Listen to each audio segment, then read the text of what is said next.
Yo hablaré con el doctor Santibáñez para que ahí les ayude un poquito, pero solamente que me hagan una buena exposición. Si es una exposición nada más para salir del paso, leída, 3 diapositivas, como niño de kinder, no hay obviamente ningún apoyo extra, ¿sale?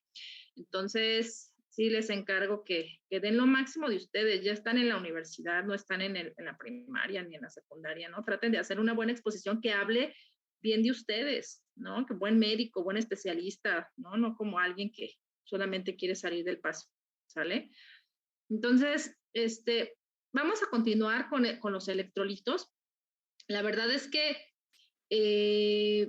muchas veces el tema de electrolitos es bastante tedioso, sobre todo por su metabolismo, que a veces es como difícil de comprender, pero se van a dar cuenta cuando lleguen a hospital, ya sea para sus prácticas de preinternado o de internado, que los electrolitos son sumamente importantes, que todo paciente grave necesita una medición de electrolitos séricos, todo paciente grave, ¿no?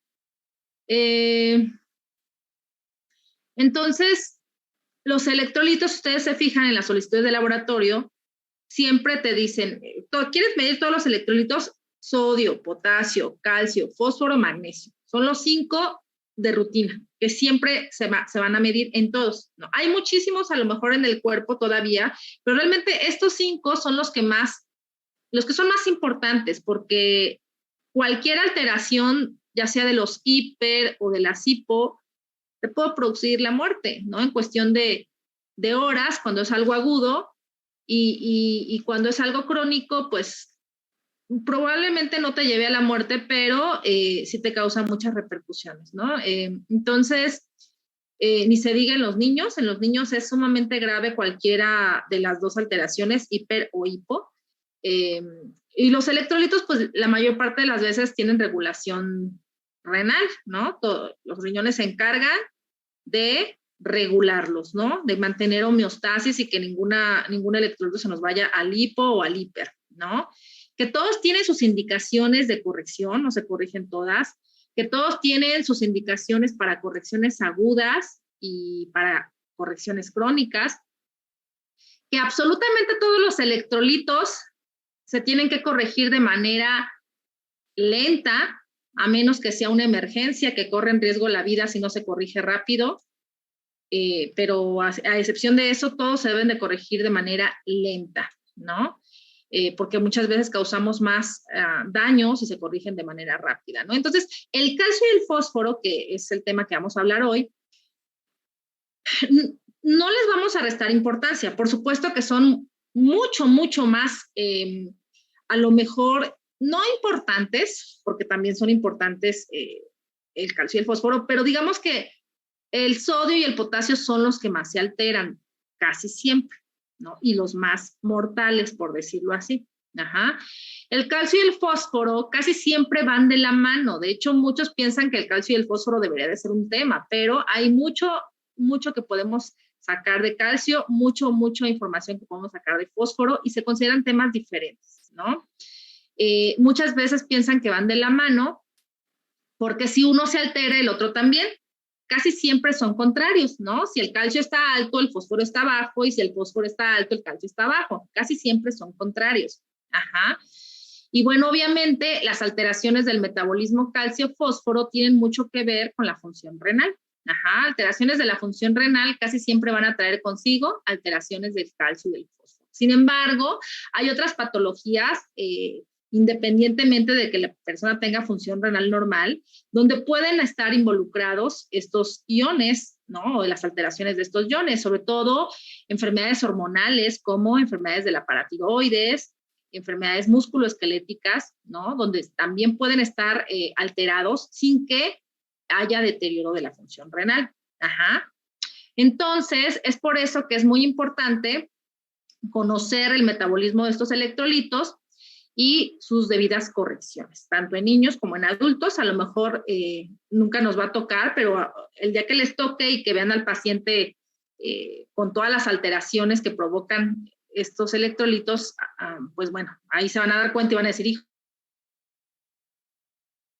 ¿por qué no puse atención? Entonces, vamos a empezar con calcio, por favor. Compañero del calcio, ya puedes poner tu presentación.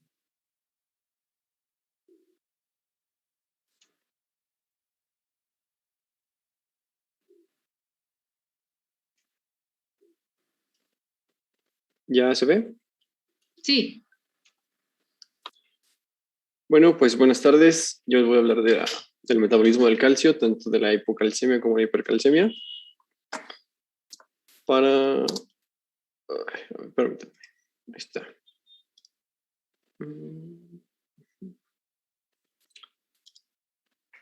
Para empezar, pues una ligera introducción. Hay que revisar que el calcio es el mineral más abundante, representando el 2% del peso corporal, que es aproximadamente 1.2 kilogramos. Sin embargo, cerca del 99% se almacena en los huesos y los dientes, y ya el resto se puede almacenar en tejidos blandos y fluidos corporales. También es importante conocer que de ese 1% que se encuentra fuera de los huesos, se encuentra mayormente en las células. Como pueden ver ahí, el líquido intracelular corresponde a cerca del 1% del restante de calcio y el líquido extracelular cerca del 0.1%.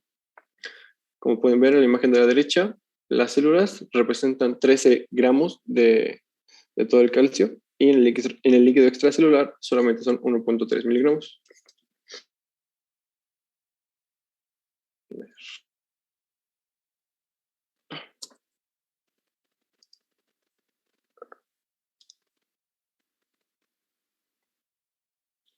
El valor total normal del calcio es de 8.5 a 10.5 miligramos por decilitro, que en promedio sería 9.5. Sin embargo, sérico corresponde a 4.25 a 5.25. ¿A qué me refiero con total y sérico? En el diagrama de la izquierda pueden ver lo que corresponde al calcio total, que conforma el calcio ionizado, el calcio que está unido a proteínas y el calcio que está unido a varios aniones. En la mayoría de las ocasiones se toma el valor total normal, y en otras también se puede tomar el valor sérico, que es principalmente el calcio que está activo. Ya que casi la mitad del calcio está unido a proteínas, el 41%, que la proteína en la que está unida es a la albúmina. Y entonces aparece lo que es el calcio corregido. El calcio corregido corresponde a que si hay alguna alteración en la concentración de albúmina en suero, la concentración total de calcio se puede afectar, que nos podría dar varias complicaciones que se conocen como pseudo-hipocalcemia o pseudo-hipercalcemia.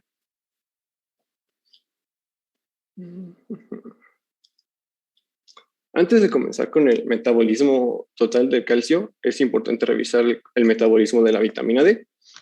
Sabemos que la vitamina D se obtiene de dos vías principalmente, que es la vía por el intestino, la ingesta de vitamina D, o también por la piel, que mediante la radiación ultravioleta el 7 de hidrocolesterol se convierte a colecalciferol o vitamina D.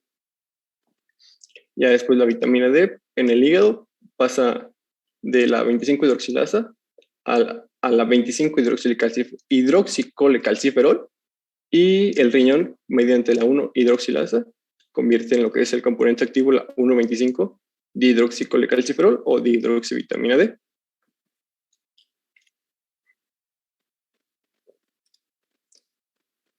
Y este es el metabolismo del calcio. Parece complejo, pero realmente es muy sencillo. Principalmente empezamos cuando se detecta en el líquido extracelular una disminución en el calcio sérico.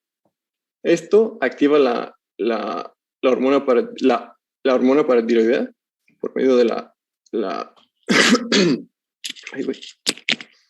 por medio de la glándula paratiroidea, Esta glándula hace dos cosas. Permítanme. Esto de aquí.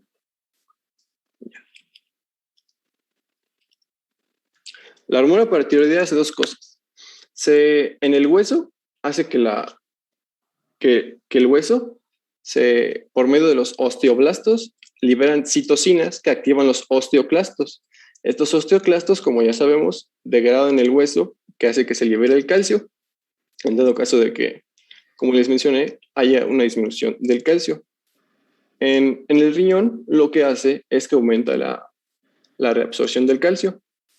Además, como hace rato vimos con lo del metabolismo de la vitamina D, el riñón cumple la función de que mediante la 1-alfa hidroxilasa convierte la vitamina D que habíamos comentado en la 1.25 hidroxivitamina D, que es el principio activo que permitirá que en el intestino se absorba una mayor cantidad de calcio. Y a ver. Entonces, como en un pequeño resumen, las acciones de la hormona paratiroidea es aumentar la reabsorción de calcio y liberar el calcio almacenado de los huesos. Las acciones renales es reabsorber el calcio en el túbulo contorneo distal y estimular la actividad de la 1-alfa hidroxilasa para convertir a la vitamina D, que se obtiene desde el intestino o por la piel, en la 1.25 hidroxivitamina D. Las acciones óseas solamente es liberar el calcio que está almacenado, y las acciones intestinales es absorber el calcio, como ya les comenté, que está medido por la 1.25 hidroxivitamina D. Y algo importante que hay que aclarar aquí es que la calcitonina, que viene de la tiroides, es el proceso contrario a la hormona paratiroidea, ya que esta inhibe que se libere. Disminución ósea, ¿no? Ajá. Muy bien. Y la excreción, lo que se debe tomar como en cuenta es que la ingesta al día de calcio es aproximadamente de 1 gramo, proveniente de los alimentos, de la leche o de cualquier cosa que se ingiera. Y también lo que cumple la función de la vitamina D, como les comenté, es absorber el calcio. Pero sin esta vitamina D, realmente lo que se absorbería es casi nada, porque como pueden ver, comparado 1000 miligramos, lo que se absorbe es el 35%, ya que esto es con la vitamina D. Entonces imagínense que sin la vitamina D, la absorción sería muy baja. Ya después de la filtración total, que es de 9.980 miligramos al día, se reabsorben el 90%, y solamente 100 miligramos por día son excretados por la orina.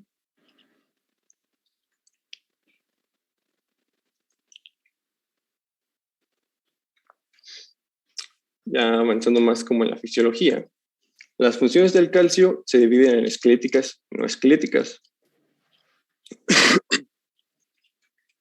Toma agua.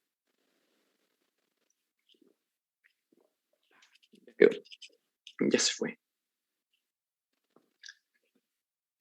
Sobre las funciones esqueléticas, conforma parte de los huesos y dientes, y también, aparte de que es una función estructural, también dan dureza al hueso. Y las no esqueléticas contribuyen a la transmisión nerviosa, ya que regulan la contracción muscular y también el potencial de acción.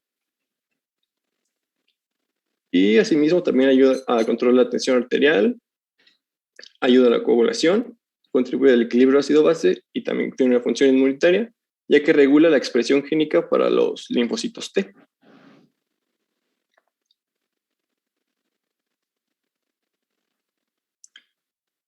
Ya sobre los padecimientos, vamos a hablar primero de la hipercalcemia.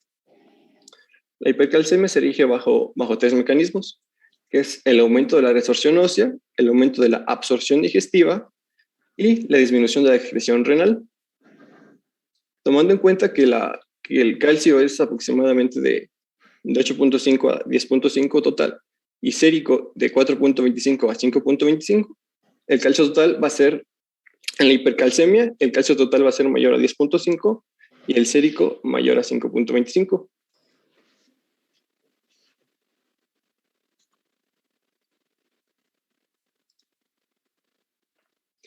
Las causas, pues la verdad son muy variadas.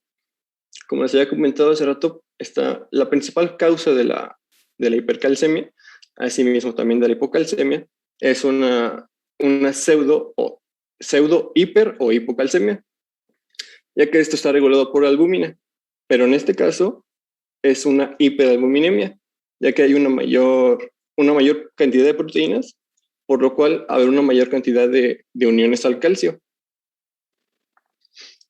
Igualmente se puede generar por el cáncer de hueso, que produciría más resorción ósea. Asimismo, el hiperparatiroidismo, el hipertiroidismo, que generaría la resorción ósea. También habría un aumento en la absorción intestinal de la vitamina D. Asimismo, una enfermedad renal crónica, que aumentaría la secreción de PTH.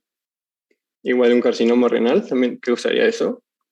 O enfermedades granulomatosas, ya que los macrófagos contienen la enzima que les comenté que está en el riñón, la 1-alfa-hidroxilasa, entonces habría más vitamina D. Y a ver, permítanme. Este cuadrito es lo que les comentaba.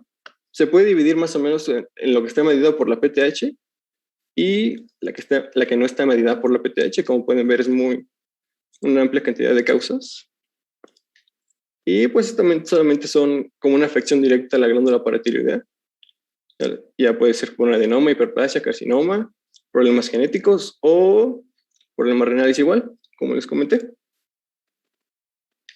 Y sobre los fármacos es importante tocar que varios diuréticos, como los tiacídicos, estos aumentan la resorción ósea, la reabsorción de calcio, y también hay metabolitos de la vitamina D, entonces causarían una intoxicación por vitamina D. Asimismo, el litio, como pueden ver aquí, tiene una marca que significa que es algo importante. ¿Por qué? El litio generalmente, si hay un exceso, podría impedir que se inhiba la PTH. Entonces habría más PTH y más resorción de calcio y reabsorción de calcio. Y pues como lo comenté, las enfermedades granulomatosas puede ser sarcoidosis, tuberculosis, biliosis, enfermedad de Wegener, granulomatosis inducida por parafina o silicona y pues muchas otras. Ya se imaginarán.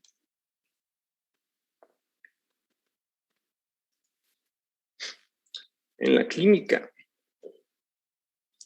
la mayoría de los síntomas no aparece de repente, sino que es cuando hay más de 12 miligramos por decilitro. Normalmente puede empezar como astenia, debilidad, dificultad para concentrarse o irritabilidad. Pero cuando pasa los 14 miligramos por decilitro es cuando comienzan los síntomas graves. Puede haber náuseas, vómitos, obnubilación, somnolencia y pueden inducir el coma también.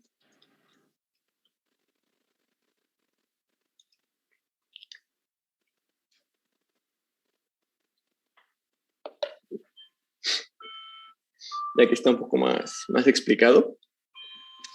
En la hipocalcemia aguda podemos tener varios problemas cardiovasculares, como es bradicardia, bloqueo de la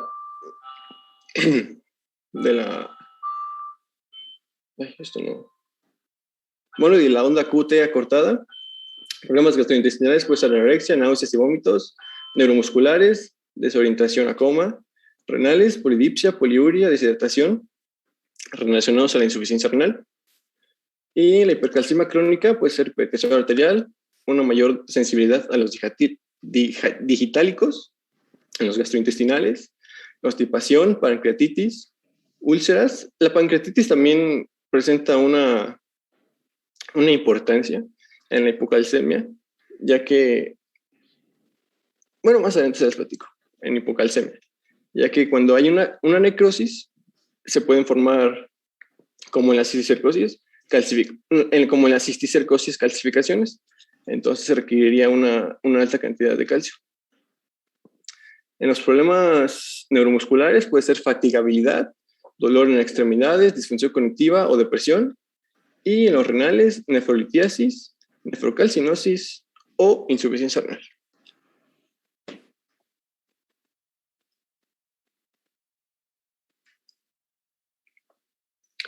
Para el diagnóstico, como pueden ver, es una muy variada sintomatología.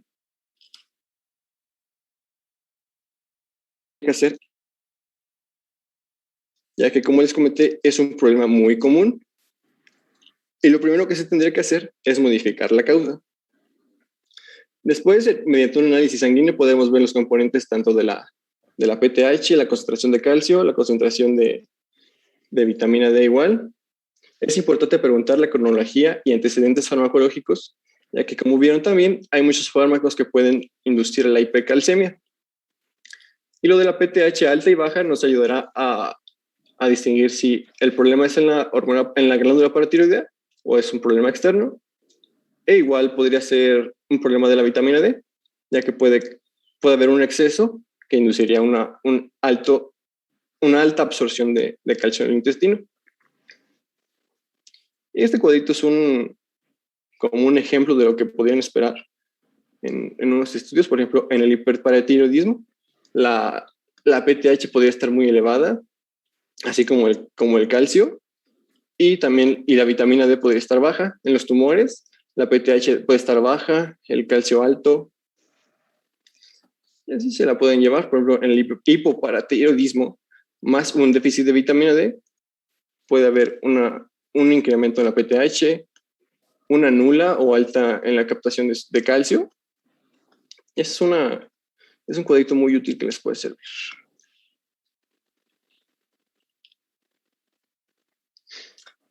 Para el tratamiento, este es como el régimen. Cuando es menor a 12, casi no se requiere tratamiento, pero cuando es entre 12 y 14, es cuando los casos crónicos o sintomáticos ya empiezan las complicaciones. Lo importante en este paso es conseguir una hidratación, después una diuresis para tratar de eliminar el exceso de calcio. Ya en los casos muy graves, a este tratamiento se agregan glucocorticoides que inhibirían la absorción en el intestino de calcio y vitamina D. Y aquí está lo que les acabo de explicar. Estas son las medidas generales, que es suspender los fármacos, que pueden ser los causantes, la hidratación, los diuréticos para tratar de eliminar el calcio por la orina. Y lo que es importante aquí es evitar la inmovilidad, ya que como saben, está muy relacionado a la contracción muscular. Entonces si no usamos el calcio, mediante el uso de la contracción muscular o cualquier tipo de movimiento, pues se puede estar almacenando toda vez más. Igual se pueden utilizar inhibidores de la resorción ósea, ya sean bifosfonatos intravenosos o calcitonina y denosumab. Y lo que les comentaba de la inhibición de la absorción intestinal, por eso tenemos los glucocorticoides. Y en casos muy extremos, no dado caso de que haya insuficiencia renal, puede ser una hemodiálisis, una hemodiafiltración, una hemofiltración, una diálisis.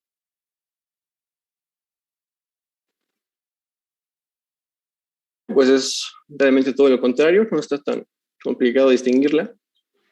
Es cuando el calcio total es menor a 8.5 miligramos por decilitro y el calcio sérico es menor a 4.25 miligramos por decilitro.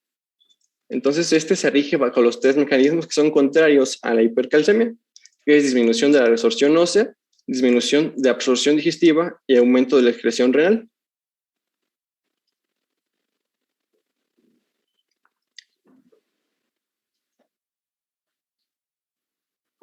Y las causas igualmente puede ser está relacionado ampliamente a la albúmina, que generaría una pseudohipocalcemia. Puede también estar relacionado por el pseudohipoparatiroidismo o hipoparatiroidismo. El pseudohipoparatiroidismo es cuando aún se secreta la PTH, pero el organismo no, como que tiene una resistencia, entonces no cumple su efecto. Igualmente, como comentaba la doctora, si está relacionado al potasio,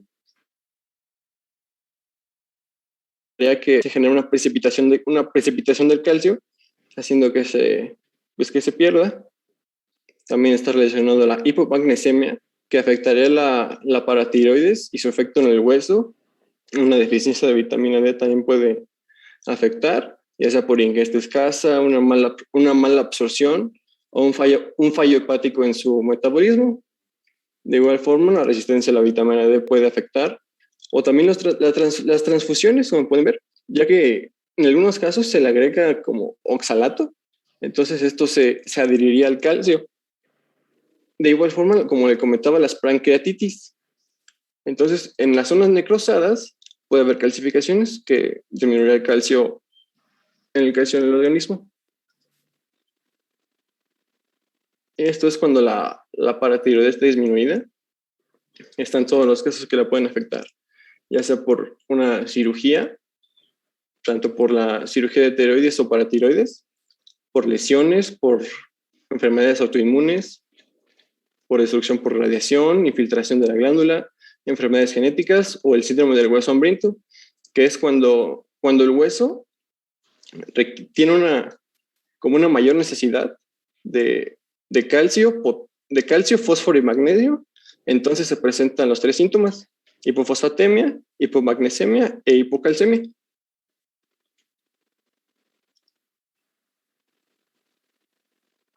Y esta es cuando la PTH está elevada. Entonces, aunque la PTH esté elevada, no hay una respuesta ante esa PTH, ya sea por déficit de vitamina D, por resistencia a la vitamina D, resistencia a la acción de la PTH, o en general como una pérdida de calcio en la circulación, así como también una enfermedad renal. También se relaciona a varios fármacos, como los ligantes del calcio, los inhibidores de la resorción ósea, la fenitoína, furosemida, que estos aumentarían su expulsión por el riñón y absorción por el intestino. Y ya como les estaba comentando, está muy relacionado a los fármacos que inducen hipomagnesemia. Los anticonvulsivantes tienen una afección sobre la vitamina D, que para hacerlo resumido, pues se pierde el efecto de la vitamina D. Y también el denosumab, que afecta el RANKL, que no permite que los osteoclastos hagan la resorción ósea. En la clínica, pues los síntomas neuromusculares pueden ser debilidad, hiperreflexia, espasmo carpopedal, que más adelante lo vamos a ver, convulsiones, temblor, tetania y nistagmo vertical. En los metabolitos puede ser metabólicos, se puede observar la hipocalcemia, la hipopotasemia, también una resistencia a la insulina. Y en los esqueléticos, por obesidad, sería un retraso en el crecimiento, fragilidad ósea, hipoparatiroidismo y resistencia a la PTH, o el déficit de vitamina D o calcitriol. El diagnóstico igual es primero descartar que sea un problema por la albúmina. En todo caso sería modificar la causa. Cuando el diagnóstico no puede ser dado por la historia o la exploración, se tienen que analizar varios componentes, como es la creatinina, la PTH, la vitamina D, la excreción urinaria, el magnesio y sería muy importante, ya que aquí están las causas. Miren. En un hipoparatiroidismo, la PTH estaría baja, el calcio igual, el fósforo alto, el magnesio puede ser nulo, la vitamina D igual, y el componente activo de la vitamina D nulo o muy bajo. Por eso es muy importante tomar en cuenta el hipoparatiroidismo.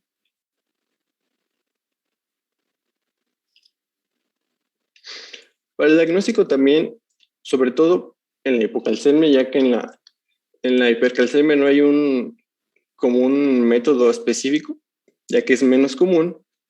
En la hipocalcemia se puede percibir el signo de Trousseau o el de Chopsteck. El signo de Trousseau, el que tienen a la izquierda, se conoce como espasmo carpopedal, como les comenté. Es secundario a la disminución de la irrigación arterial. Según los datos, ocurre al aumentar la presión sistólica 20 milímetros de mercurio con el esfingomanóptero. Esta se eleva más arriba de la que el paciente tiene. Entonces se presentaría este espasmo. Y a la derecha tienen el signo de Chopsteck. que es la contracción ipsilateral de los músculos faciales cuando se golpea el nervio facial en las partes adelante de la oreja.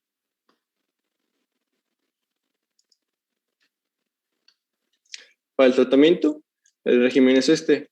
En las hipocalcemias asintomáticas o que tengan síntomas leves, es decir, con un calcio menor a 7.5, el tratamiento es oral con calcio o vitamina D. Y si se sospecha de hipoparatiroidismo, tratarlo. En las hipocalcemias agudas con síntomas graves es cuando el calcio es todavía mayor a 7.5, menor, perdón. Incluso puede llegar como hasta 4.5 el calcio en hipocalcemias graves. Ahí es cuando se trata el gluconato cálcico intravenoso, pero también es muy importante tratar otras causas. Por ejemplo, si hablamos de un hipoparatiroidismo, tendríamos que tratar eso primero y después tratar los síntomas para no complicar tanto la salud del paciente. Aquí están, miren, los compuestos de calcio. Intravenoso puede ser gluconato cálcico, cloruro cálcico, oral, carbonato cálcico, acetato cálcico, y también se pueden dar preparados de vitamina D y sus metabolitos, como colecalciferol o hidroxivitamina D3, el compuesto activo 1.25 hidroxivitamina D3, alfa-calcidol o paracalcitol. Y pues esto es todo de mi parte. Tu bibliografía. Esa no Pongan su bibliografía siempre, ¿ok? Bueno, a ver, entonces ponme desde la 1, nada más voy a puntualizar ciertas cosas, ya no voy a repetir todo lo que tú dijiste. Ajá, y hazlo en grande porque no veo, por favor. Ándale. Entonces ya no voy a repetir todo lo que tú dijiste, pero nada más voy a puntualizar ciertas cosas, ¿no? Lo que ya comentó su compañero, la distribución del calcio es muy importante para que se den una idea, ¿no? 99% en los huesos y en los dientes, y solamente el 1% se divide en el líquido intracelular y el extracelular, que es el extracelular el que se mide, ¿no? Como ya les dijo el compañero. Pásame la segunda. El que se mide en la sangre solamente es el extracelular, ¿no? Pero de este extracelular, esto es bien importantísimo, ¿no? Porque, ahí déjamele, no me le muevas, por favor. Es muy importante porque una gran parte de este calcio va unido a proteínas y específicamente la albúmina va a tomar un papel muy importante. También se puede unir a globulina, pero es muy, muy, muy poquito. Se habla que por cada más o menos 1000 gramos, 8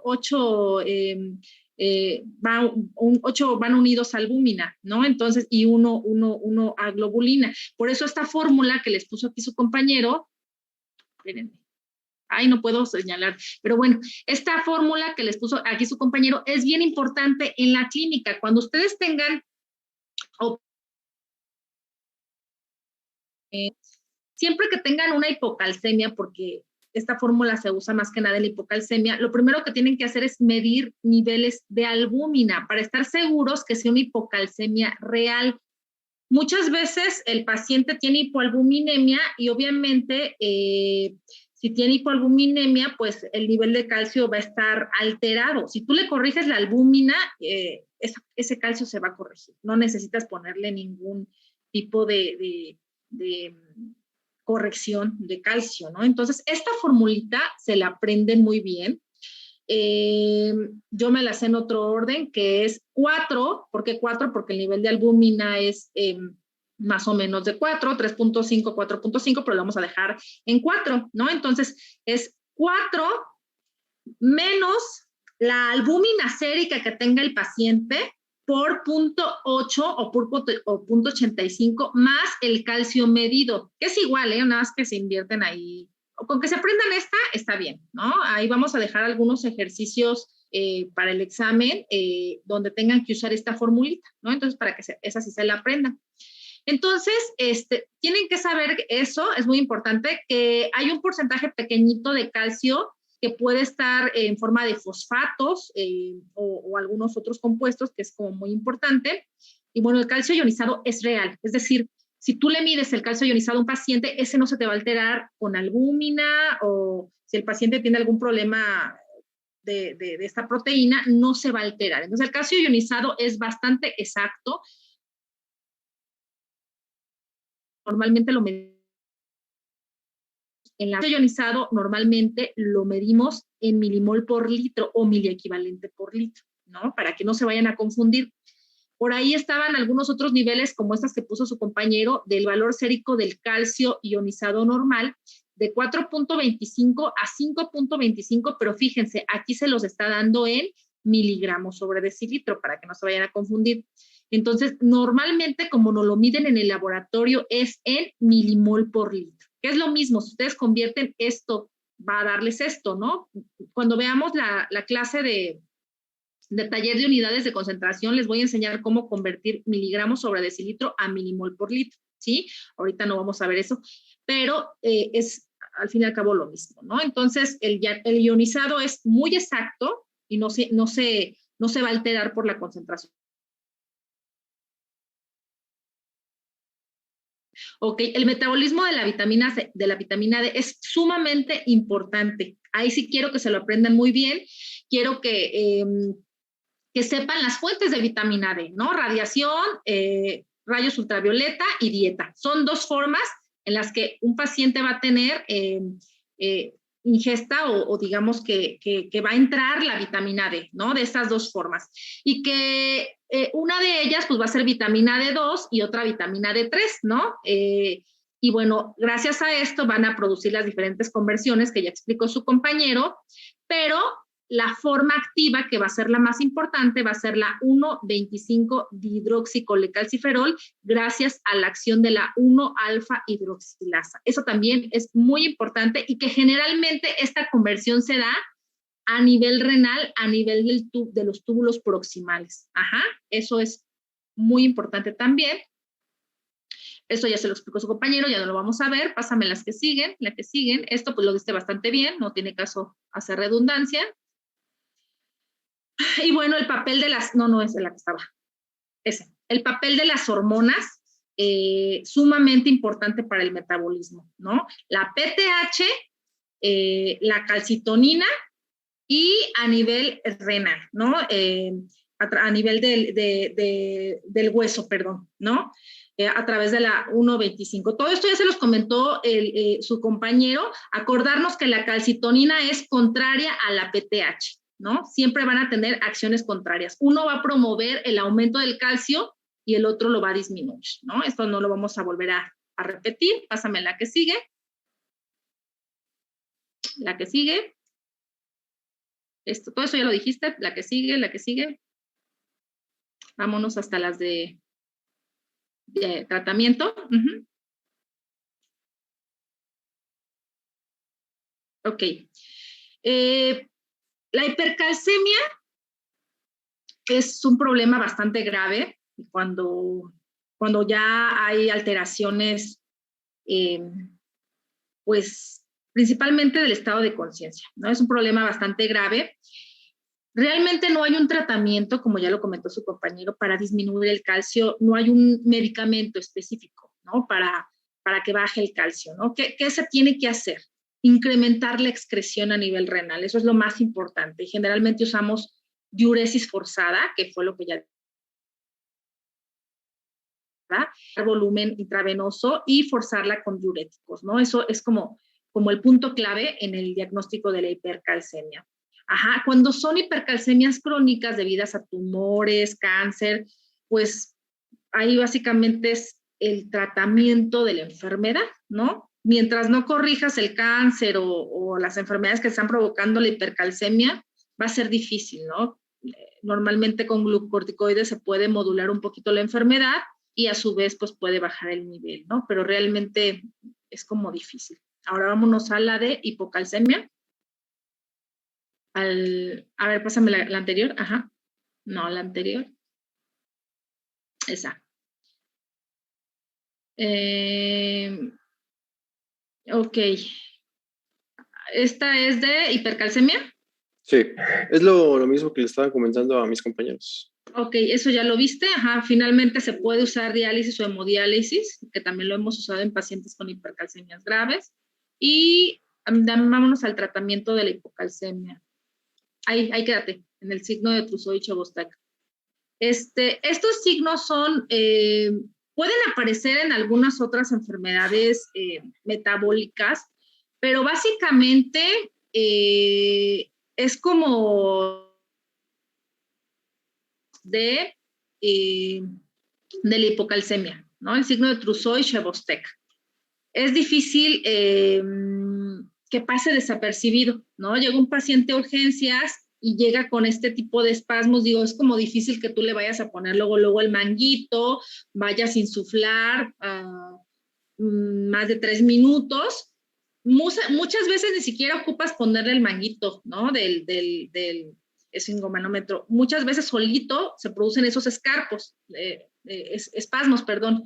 Entonces, muchas veces llegan urgencias con estos datos y inmediatamente tienes que descartar hipocalcemia, ¿no? Les voy a contar una anécdota. Cuando yo era interna, que obviamente nunca en mi vida había leído hipocalcemia, llegó un paciente que había tenido vómito y diarrea, ¿no? Toda la noche. Entonces, obviamente, por pérdidas gastrointestinales, pues tuvo pérdidas de calcio. Obviamente otros electrolitos, ¿no? Sodio, potasio, todo a nivel gastrointestinal. Pero llegó con estos espasmos. A mí nunca se me va a olvidar que llegó pues con todas las manos torcidas y produciendo esos espasmos, ¿no? Tanto en la cara como en las manos. Yo, recordando mis clases hablamos de estos signos y si los vimos se me olvidó en el internado, ya no me acordaba. Entonces, otros internos, al igual que yo, pues no supimos qué tenía el paciente, ¿no? Y lo confundimos con crisis convulsivas, ¿eh? O sea, pensamos que eran crisis convulsivas, le administramos diazepam y ya no me acuerdo qué tantas cosas. Teníamos como ahora sí que la autorización de poner algunas cosas a los pacientes que llevan urgencias, pero obviamente cuando llega el nefrólogo y en cuanto llega dice, esos signos de Trousseau y Chebostack, ¿qué le están haciendo, no? Entonces todos así como que con cara de what. Pues obviamente sí, se le hicieron mediciones de electrolitos y tenía una hipocalcemia severa, no menos de 4. Se le hizo la corrección correspondiente de calcio y inmediatamente se quitaron, ¿no? Y pues ya se imaginarán cómo nos fue a todos los internos, ¿verdad? Nos dejaron castigados por no reconocer una hipocalcemia. Y bueno, desde ahí ya no se me olvidó la hipocalcemia, ¿no? Entonces, estos datos sí quiero que pues ahora sí que nunca se les olvide, como a mí, ¿no? Que nunca se les olvide que estos, si no se trata, imagínense si esta contracción muscular ocurre a estos niveles, imagínense a nivel miocárdico, ¿no? A nivel de corazón, también pueden pasar y te puede provocar un problema cardíaco severo y la muerte, por supuesto, ¿no? A ver, pásame otra, después de platicarles mi anécdota terrible en el internado. Bueno, el tratamiento de las hipocalcemias, pues, como ya lo comentó su compañero, ¿no? Agudas siempre las correcciones son rápidas, pero rápidas me refiero a no menores, perdón, de 15 minutos. Por ejemplo, cuando son hipocalcemias que te están produciendo sintomatología grave, a ver, pásame otra, a lo mejor ahí lo pusiste en el tratamiento. Ahí. Las correcciones se hacen en 15 minutos, por ejemplo, en los adultos, ¿no? Aquí en México, lo que usamos para corregir las hipocalcemias graves o sintomáticas es el gluconato de calcio. Aquí en México, la verdad, en los hospitales en los que yo he estado, nunca he visto que existe o que tengamos disponible el cloruro cálcico. Pero lo que sí tenemos es gluconato de calcio al 10%, ajá, donde 1 mililitro es igual a 100 miligramos de calcio. Ajá. Entonces, prácticamente una ampolleta de gluconato de calcio es igual a 1 gramo, ¿no? de calcio. Entonces, en los adultos, ¿cómo se corrige?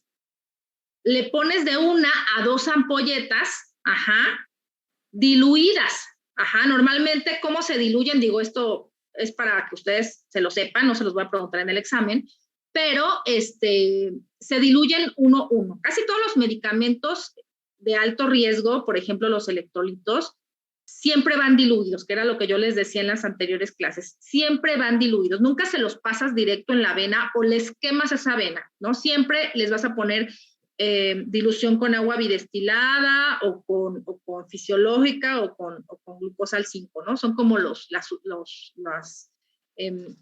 sustancias con las que se diluye, ¿no? Entonces, generalmente el gluconato de calcio se diluye 1:1. ¿Qué significa eso? Que lo mismo que le vas a poner de gluconato de calcio lo vas a diluir con agua bidestilada o con alguno de los componentes que les dije, ¿no? Entonces, por ejemplo, si la ampolleta lo vas a diluir con otros 10 mililitros de agua bidestilada, ¿no? Y así se va a pasar lento. ¿Por qué se pasa lento? Acuérdense que el calcio tiene mucho que ver con la conducción cardíaca y todo lo que ya les comentó su compañero. Si tú lo pasas rápido, le vas a provocar una bradiarritmia y hasta paro cardíaco, ¿no? Ya ha pasado que el paciente luego tiene sus espasmos carpopedales y la enfermera, como está estresada de que está todo contracturado, le pasa el calcio rápido, más, no en menos de 15 minutos se pasa, ¿vale? Entonces es la corrección en los adultos. En los niños, ¿cómo se corrige? Igual, se los voy a comentar nada más para que ustedes lo sepan, no es pregunta de examen. En los niños lo corregimos en miligramos por kilo de peso, ¿sí? Por ejemplo, un bebé de 3 kilos, ¿no? Con hipocalcemia severa, lo podemos corregir más o menos de 100 a 200 miligramos por kilo, ¿no? Entonces, por ejemplo, yo lo quiero corregir a 200 y el paciente pesa 3 kilos, pues son 600 miligramos, ¿no? 600 miligramos, hago mi regla de 3 para ver cuántos mililitros de gluconato de calcio ocupa y lo mismo que tiene de líquido de calcio lo diluyo con agua bidestilada, ¿no? Y eso se lo paso al niño. Pero hay dosis tope en los niños, ¿no? Porque tengo adolescentes que pesan 80 kilos, pues no lo puedo calcular en miligramos por kilo porque le tocarían dosis industriales, ¿no? Siempre en los niños hay dosis tope de los medicamentos. Y las dosis tope, ¿cuáles son? Las dosis del adulto. O sea, nunca le vas a pasar más de lo que le pasas a un adulto, ¿no? Eso quédenselo para enseñanza para toda su vida, ¿no? Por favor.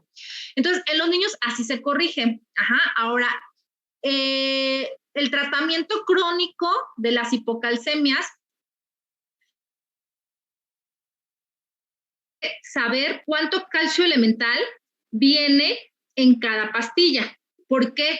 Porque, por ejemplo, vienen las pastillas, por ejemplo, aquí en México las que más usamos son el carbonato de calcio, ¿no? Es la que encontramos aquí en México. Yo nunca he visto el acetato de calcio y eso, es el carbonato de calcio. Entonces, tienes que fijarte en cada pastilla cuánto tiene calcio elemental. Por ejemplo, esta, ¿no? Que está así aquí en México, Calcio Santos, ¿no? Es de 500 miligramos, pero realmente de estos 500 miligramos, ¿cuánto calcio elemental tiene? Tiene 200. Ajá, entonces, por ejemplo, en pacientes con hipocalcemias crónicas, pues hay que fijarte bien cuánto calcio elemental estás dando. Generalmente el calcio se administra después de los alimentos para mejor absorción y nada más. Y los preparados de vitamina D, pues también son importantes, ¿no? Ya una vez que hayas hecho el diagnóstico de por qué tiene hipocalcemias y todo, podemos dar precursores, ajá, antes de llegar a ya la administración de calcio, ¿no? Que pueden darse juntos, también se pueden dar. Y a ver, pásame la que sigue.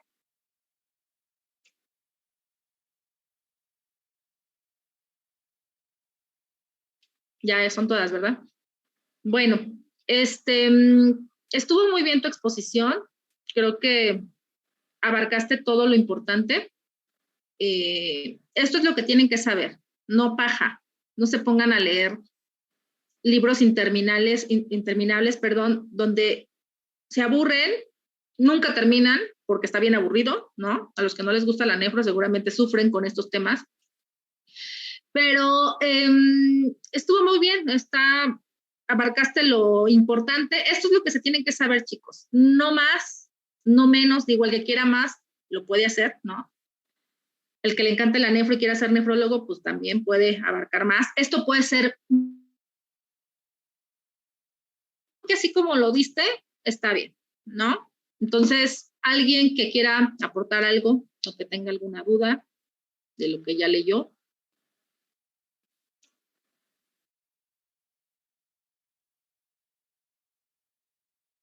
Como siempre, nadie pregunta, todos se lo saben muy bien o no entendieron nada.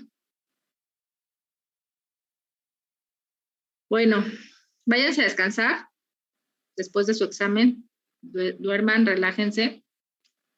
Hoy terminamos la clase, nos vemos mejor hasta mañana, ya no alcanzamos a ver fósforo hoy. Lo vemos mañana, igual, mañana espero sí verlos a las 2, ¿sale? Pues si ya no hay nada que decir, nos vemos mañana, ¿les parece? Sí, doctora. Doctora, ¿mañana nada más hacer fósforo?